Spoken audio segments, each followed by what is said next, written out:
Okay, welcome back. So today we're going to be going over some of your questions that you had on some topics from the week 6 module. A few of you had questions on the relationship between horizontal temperature gradients, pressure gradients, and wind, so that's what this video will cover. Keep in mind this video is meant to supplement the lecture material that's already posted on the Canvas page, so it's not going to be exhaustive, but hopefully it'll still be helpful. The final version of the notes that I use in this video will be uploaded on Canvas for your reference. Feel free to print them out and follow along. With all of that said, let's begin. In order to understand this, there's a few key topics that we need to cover: differential heating, pressure gradient force, and the ideal gas law. Once we cover all three of those, we'll put it all together. Let's talk about differential heating first.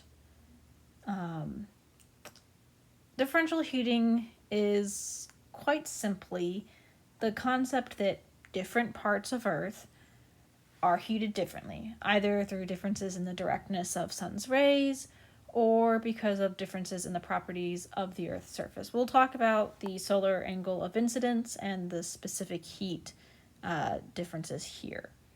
So let's start with solar angle of incidence. The solar angle of incidence refers to the angle between the sun's rays and the plane that is normal to your surface, whatever surface it is, whether it's a solar panel or in this case, Earth's surface.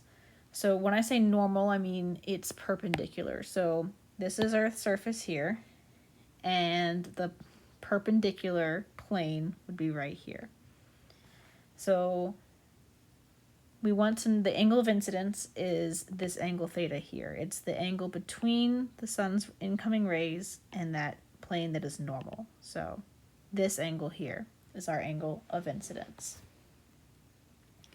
This is going to change with the time of day as well as your position on Earth's surface. So for example, we can say this is maybe, if we're at the equator, I don't know, like 10 or 11 a.m., right? It's not directly overhead yet, but the sun is well up in the sky, so the angle of incidence is, I don't know, maybe 10 or 15 degrees. But if it was noon, right, the sun would be directly overhead. So what would our angle of incidence be here? It'd be 0, right? And then if it was morning and the sun was just coming up over here, that angle would be much larger, right? Closer to 90 degrees. So that angle of incidence can tell us a lot about the directness of the sun's rays. We care about this because the directness of the sun's rays is going to influence the amount of solar radiation that that particular part of the Earth is receiving. Why do we care about that? You might remember our conversation on energy balance and Earth's energy balance from last week. Remember that we have shortwave radiation coming in here, and then that is received by the Earth and absorbed, and then re-emitted as long wave or heat. So how much shortwave radiation that surface receives and absorbs is going to influence how much heating, how much long wave radiation is re-emitted. So the more direct your sun's rays, the more solar radiation you're going to receive, and therefore the more heating you would have. Now this also applies to where you are on Earth's surface, right? This is not drawn to scale, right? The sun is not this close to Earth, and obviously the sun is much larger than Earth. But for the sake of an example, we'll use this picture. Here's your sun, and here's your Earth. This is Earth's axis. You'll notice it's tilted here, and this is your rotation. It is counterclockwise in the northern hemisphere. So you have Earth's rotation and tilt, meaning that the area that receives the most solar radiation, the most direct sun rays, is right here at the equator. Now we can see that if we do our angle of incidence. So here's our plane that is normal to Earth's surface, right? This is around 90 degrees. what is our angle of incidence? Where is our theta? It should be 0, right? Because it's right in line here with our sun rays. So that's 0. It's very, very direct. Now, if we go into the mid-latitudes, you can see that the same sun ray, oh, it's a different sun ray, but the same amount of solar radiation that is coming in, that angle of incidence is now going to be less, because here is going to be our normal plane. So we actually have an angle of incidence. So what happens is that solar energy is now spread out over a larger area. So it's basically dispersed. So each area within this area, I know I'm saying area a lot, is going to get less solar energy overall. What about at the poles, right? Here's our normal plane. This is almost 90 degrees to that normal plane, right? So our angle of incidence is really, really high, and it's spread out over a much, much larger area, that incoming solar radiation. So our outgoing long-wave radiation is going to be much less. Again, this is negating all other influences, right? So we're not talking about clouds or the material of the Earth's surface. We're just talking about solar radiation. You can try this for yourself. Take a flashlight, point it at the wall, and straight on, and then tilt it at different angles, and you can see how that beam spreads out across the wall. So go ahead and try that for yourself if you're interested. Next, we'll just go ahead and talk about specific heat. So that's the amount of heat that's required to raise the temperature of a substance 1 degree Kelvin. So substances with higher specific heat capacities are going to need greater heat before they heat up, and they're going to need to lose more heat before they cool down. So that's like liquid water. Substance with low specific heats would need less heat to warm up, and they're going to lose temperature faster when they start losing heat. That might be like your sand on the Atlantic Ocean. So let's try this in action. So we'll start with daytime. So we're going to assume the sun is in the sky. It has the exact same solar angle of incidence for all 3 of these scenarios.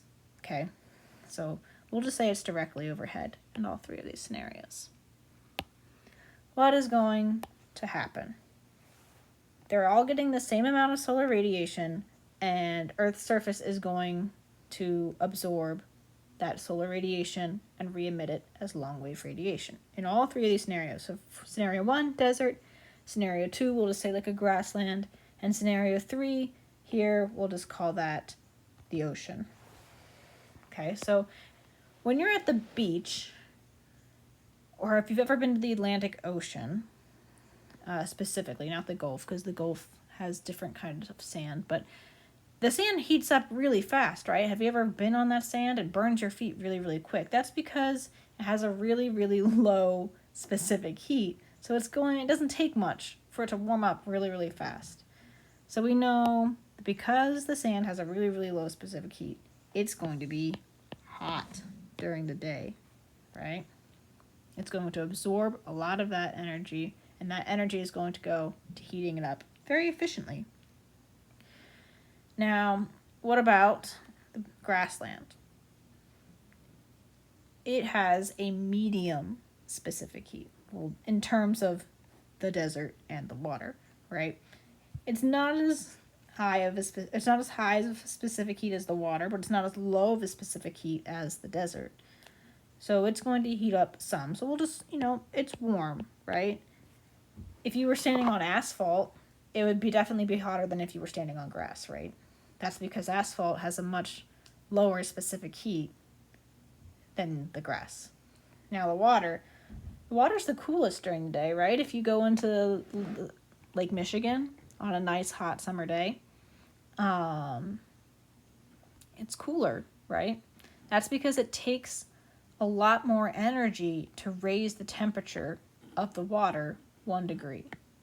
So the water during the day is actually going to be cool comparatively to these 3 surfaces, right? Same amount of energy, but different heating. differential heating, you might say. Well, what happens at night? Again, we're going to assume the exact same conditions. No more sun. We're not talking about clouds or anything else. Just, okay, the sun's gone. Clear day. What happens? Well, without any sunlight to continuously heat the Earth's surface, the desert's going to cool off really, really fast because it's giving off all of its energy and it's not holding on to it, right? So when it's giving off its heat, it's going to lose its temperature really, really quickly. That's why the desert can be very, very cold at nighttime. So it's actually going to be very cold. Again, this is somewhere in between. This grassland is going to be somewhere in between. So let's just go to the water first. Now, the water, what happens at nighttime is, even though it is going to cool off in the absence of sunlight, it'll cool off slower than the land, right? Because it's going to hold on to its energy. It's going to needs to lose more heat before its temperature goes down, just like it needed to gain more heat before its temperature went up. So comparatively to the land, it actually is warm. It cools down much slower. And again, our grassland is somewhere in between. So we'll just call it cool at nighttime. So you can see, even though they received the exact same amount of solar radiation, because of the properties of the surface, they were heated differently. Okay, we're going to move on. Talk about pressure gradient force. So a few of you mentioned not being able to visualize the pressure gradient force or how it works. And since we're not in person, we're just going to have to perform a virtual experiment. So imagine you and your friend have a box. And for whatever reason, neither of you want this box. Maybe the box has the last cookie and you're both like really nice people. And so you're just like, you should have it. No, you have it. No, for real, I mean, you have it, right? You're both really insistent that the other person should have it. So you're both pushing on this box, trying to push it towards the other person. We'll call you person 1 and your friend person 2. Maybe you've been hitting the gym, so you're stronger than your friend, right? What's going to happen to this box if person 1 is stronger than person 2? That box is going to move, right? Which way is it going to move? It's going to move towards person 2, because person 1 is stronger. Well, what happens if your friend is stronger than you, right? What happens if person 2 is stronger than person 1? Well, that box is going to move towards you, right? Whichever one of you is exerting greater pressure on that box is going to succeed in pushing that box away from you and towards your friend. It's the same with the atmosphere, except the box is the wind. And that movement of the box, I should say, is the wind. The reason this happens is because the Earth wants to achieve equilibrium, always, in everything. If there's an imbalance, it wants to correct it. So let's remember that pressure is the weight of the column of air above an area. If one area has a greater mass of air, that would mean higher pressure. The atmosphere is going to try to distribute it to the area with less mass. We'll see this again later when we put it all together, but just keep that in mind. And the key thing here is that pressure gradient force is going to push from high to low pressure. I should have written force here, but I'm saying it out loud, so please remember. I'll try to fix it in the notes before I upload them. Again, from high to low. So if person 1 is stronger, it's going to push from high to low. Person 2 is stronger, from high to low. All right, finally, the ideal gas law. There's 2 formulations of this. So the first one, you have pressure times volume is equal to the moles of your gas times the gas constant times the temperature. If we divide the moles by volume, that's essentially mass over volume. And you might remember that as the definition for density. So our second formulation is pressure is equal to the density times the gas constant times temperature. We're going to focus on the second formulation here. So the real power, one of the really powerful ways that we use this equation is by holding a variable constant. By doing this, we can see how the other two relate to each other. You might remember we did this when we were talking about Boyle's law and Charles' law. So let's say we hold pressure constant.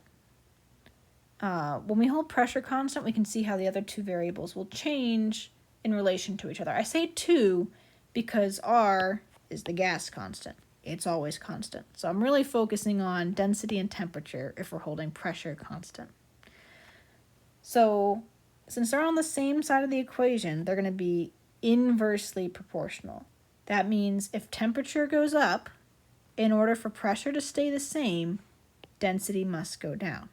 Now that makes sense, right? We know that temperature is average kinetic energy, so higher temperature would mean more kinetic energy, which would lead to more spread out particles, or in other words, lower density.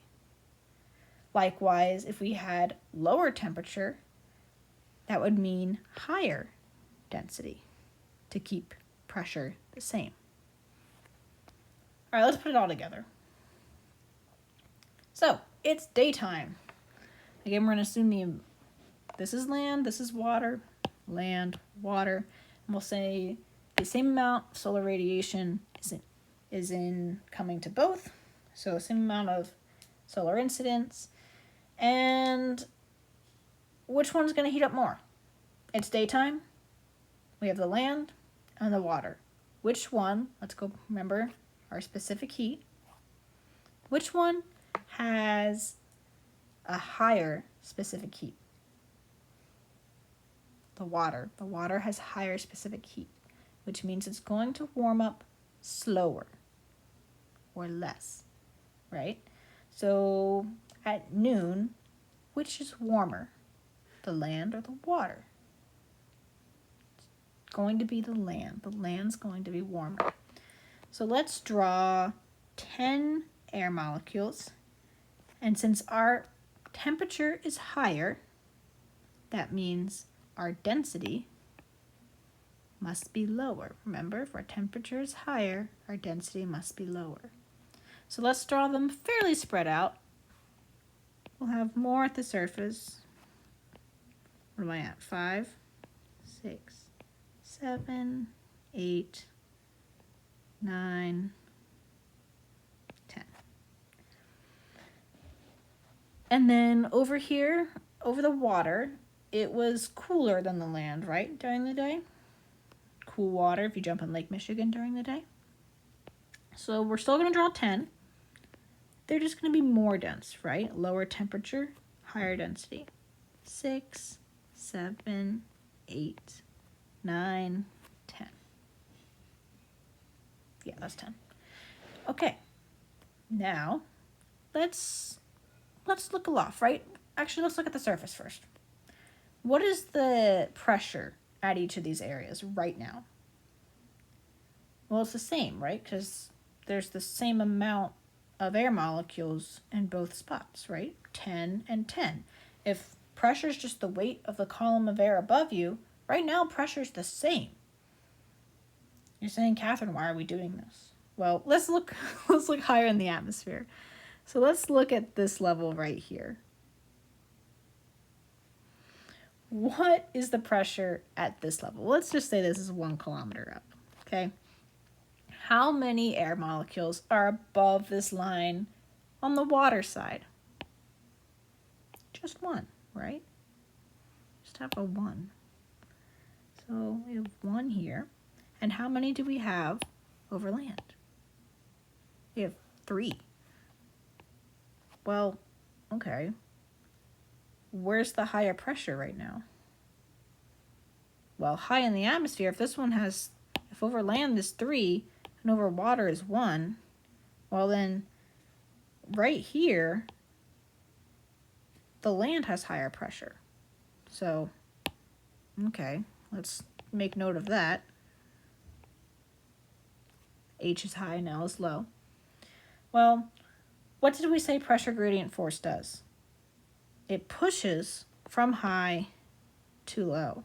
So we have a wind here that pushes from high to low. And wind moves matter with it, right? So it's physically blowing air molecules with it. So let's just, what's happening? It's getting blown along till it's over here. Well, let's look back at the surface now.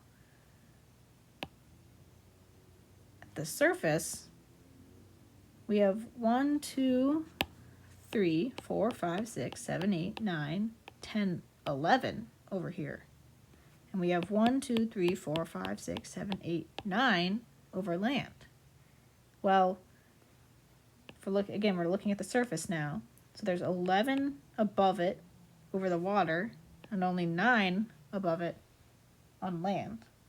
That means that at the surface, over water, there's a higher pressure. And over land, there's a lower pressure. And again, what does pressure gradient force do? It pushes from high to low. So we get this wind at the surface from the water to land. That might be called the lake breeze or the sea breeze, and it happens during the daytime, and this is why. It's due to the differential heating of the water versus the land, because of the different specific heats of the water versus the land. Okay, let's see what happens at nighttime. I encourage you to go ahead and try this by yourself, so pause the video and try it for yourself and see what happens. But we'll go ahead and do it now. So, again, at nighttime, what's different? There's no more sun. Which one of these, the water or the land, had higher specific heat capacity? It was the water, right? So what does that mean? Why do we care? It's going to cool off less, right? So compared to the land, which is going to cool off more, it's actually going to be warmer than the land. So we're going to, again, draw 10, but they're going to be more spread out, less dense.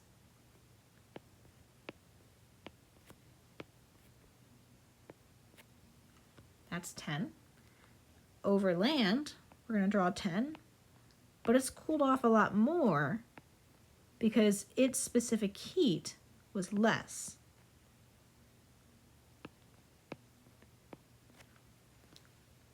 So its density is going to be greater because it's cooler.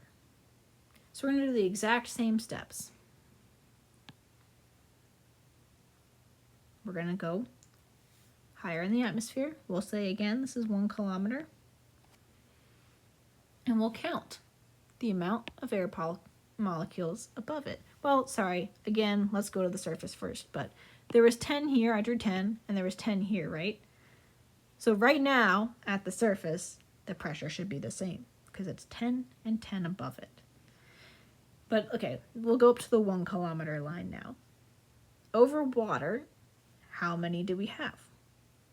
We have 2. Over land, how many do we have above this line? 1. And again, if we're just counting, if we say each of those is 1 gram, which is very heavy, but let's just say each one of them is 1 gram, right? Which one has the higher pressure at 1 kilometer? Over water, right? Because there's 2 grams here and 1 gram here, so it's heavier over here. So there's a high pressure here over the water. And there's a low pressure here over the land. Just like before, that results in a wind from high pressure to low pressure. And just like before, that wind can move things with it. It physically moves matter with it. So, here it comes. Oh, there you go. So, just like before, let's go back to the surface and count. We have over land, In the whole column of atmosphere, we have 1, 2, 3, 4, 5, 6, 7, 8, 9, 10, 11. We have 11 air molecules over here. And above the water, we have 1, 2, 3, 4, 5, 6, 7, 8, only 9. So which one has the higher pressure? Which one has more mass? Which one weighs more at the surface? Well, it's above land. Land has a heavier column of air. So that's high pressure. And the water has a lower weight of air above it. So lower pressure. And again, pressure gradient force pushes from high pressure to low pressure.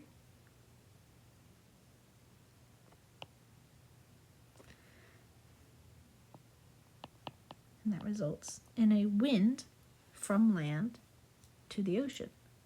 That is called the land breeze, and it happens at nighttime. So if you're ever sitting on Lake Michigan, specifically the shoreline of Lake Michigan, you can feel this change happen sometime after sunset. Before sunset, you will feel the wind coming from Lake Michigan onto the land. And after sunset, you will feel the wind shift, and suddenly it will be coming from behind you, from the land to the water. It's very fun. It's very interesting. It's a way you can put this into practice.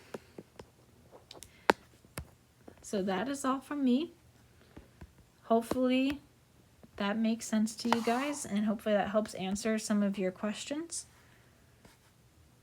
If not, please leave a comment in the forum and I will text you, or we can work out some office hours. All right, thank you.